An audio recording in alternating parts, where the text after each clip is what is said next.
وأقم الصلاة طرفي النهار وزلفا من الليل إن الحسنات يذهبن السيئات ذلك ذكرى للذاكرين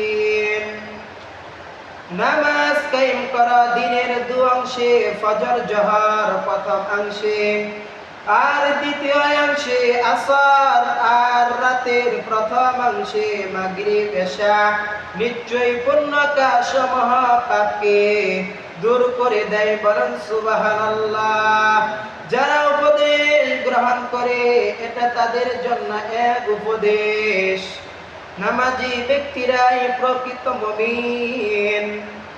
আল্লাযীনা ইউকিমুনাস সালাতা ওয়া মিম্মা রাযাকনাহুম ইউনফিকুন উলাইকা হুমুল মুমিনুনা হাক্কান লাহুম দারাজাতুন ইনদা রাব্বিহিম ওয়া মাগফিরাতুন ওয়া রিজকুন কারীম। যারা নামাজ কায়েম করে এবং আমার দেওয়া রিজিক থেকে ব্যয় করে তারাই প্রকৃত মুমিন বলেন সুবহানাল্লাহ।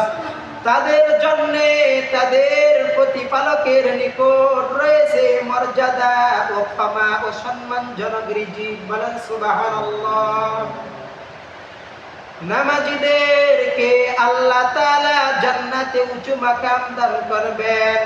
ওয়াল্লাযীনা হুম আলা সালাওয়াতিহিম ইউহাফিজুন উলাইকা হুমুল ওয়ারিসুন আল্লাযীনা ইয়ারিসুনাল ফিরদাউস হুম ফিহা খালিদুন। আর যারা তাদের নামাজ সমূহের হেফাজত করে তারা হবে অধিকারী হবে ফিরদাউসের বলেন সুবহানাল্লাহ। জান্নাতুল ফিরদাউসের অধিকারী হবে, তারা তাতে চিরকাল থাকবে বলেন সুবহানাল্লাহ। নামাজ বান্দাকে অশ্লীল ও মন্দ কাজ থেকে বিরত রাখে। ইন্নাস সালাতা তানহা আনিল ফাহশাই ওয়াল মুনকার ওয়া লাযিকরুল্লাহি আকবার ওয়াল্লাহু ইয়ালামু মা তাসনাউন। নিশ্চয়ই নামাজ বিরত রাখে অশ্লীল ও মন্দ কাজ থেকে। আল্লাহর শরণ সর্বশ্রেষ্ঠ।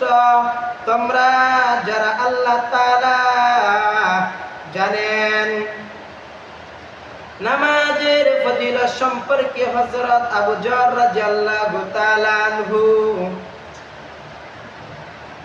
রাসূলুল্লাহ সাল্লাল্লাহু আলাইহি ওয়াসাল্লাম থেকে একটি হাদিস শরীফ বর্ণনা করেছেন। হযরত